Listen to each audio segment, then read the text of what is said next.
One of the most stressful feelings is the sense that you're behind where you should be, behind where others are, behind where you imagined you'd be by now. It doesn't matter what you're working on. Once that feeling appears, it changes everything. Progress feels urgent. Time feels hostile. And every decision feels heavier than it should. But here's the quiet truth most people never hear. Feeling behind doesn't mean you are behind. It means your reference point is wrong. The feeling of being behind isn't based on facts. It's based on comparison. You compare your current position to an imagined version of yourself who never slowed down, never hesitated, never struggled.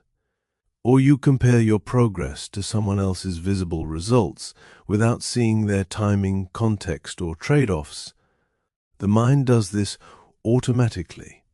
It creates a fictional timeline and then judges you for not matching it. Once you feel behind, perception narrows. You stop noticing what is working. You discount what you've already built.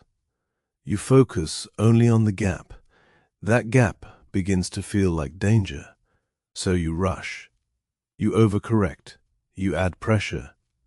Ironically, this is when progress slows the most, because progress under pressure becomes fragile. When you rush to catch up, you lose calibration.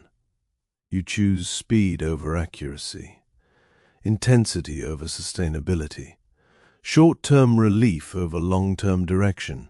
You stop asking, "Is this helping?" and start asking, "Is this fast enough?" That question quietly breaks things, because progress isn't a race against time, it's a relationship with consistency. Here's the reframe that changes everything. There is no universal timeline for progress. There is only alignment between your capacity, your environment, and what you're trying to build. When alignment is off, speed doesn't help. It just creates noise.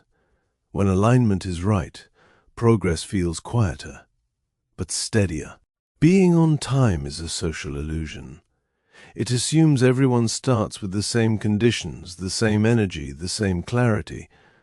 But real progress is personal. You're not late because you slowed down. You're not behind because you adjusted.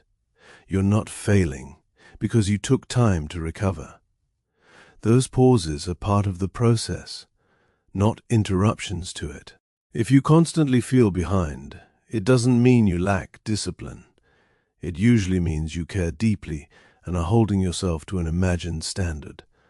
But pressure doesn't create alignment. Patience does.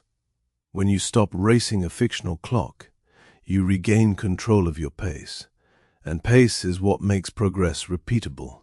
So if the feeling of being behind keeps appearing, pause before reacting to it. Ask whether the timeline you're judging yourself against was ever real. Progress isn't about catching up. It's about continuing at a pace your system can sustain. Once you release the idea that you're late, movement becomes lighter, and that's when progress starts to feel possible again.